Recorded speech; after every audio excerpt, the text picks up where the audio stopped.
এটা নতুন ঘটনা নয়, গত 100 বছরই ঘটনা ঘটছে, কেউ বিচার করে না।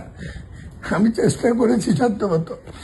তত্ত্বাবধায়ক সরকারের কাছে সব কাগজ আছে, আপনার রেল সচিবের কাছে।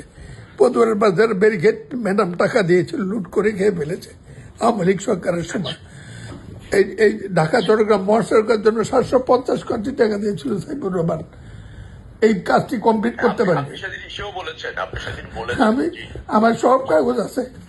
আপনি যে দেখুন, আমি কালকে ডাক্তার অ্যাপয়েন্টমেন্ট, আমি ডাক্তার দেখা হয়ে গেলে আমি কাল রাত্রে অ্যাপ্লাই করবো, চেষ্টা করছি।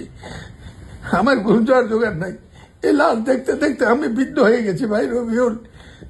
এই পদুয়ার বাজারের দানবীয় ব্যারিকেড আমি আমি আমি শান্তি পাবো জীবনে। আমি কেউকে নিতে পারি নাই। আপনি একটু দেখে আসেন।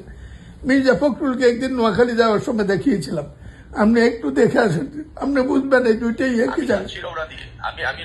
রবিউল, আল্লাহ আপনার মঙ্গল করুক।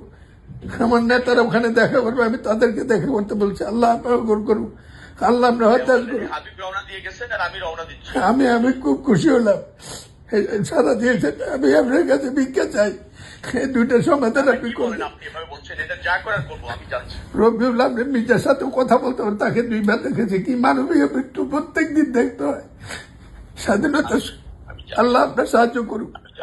জি জি জি, আপনি ধৈর্য ধরুন, যাচ্ছে, আমি যাচ্ছি।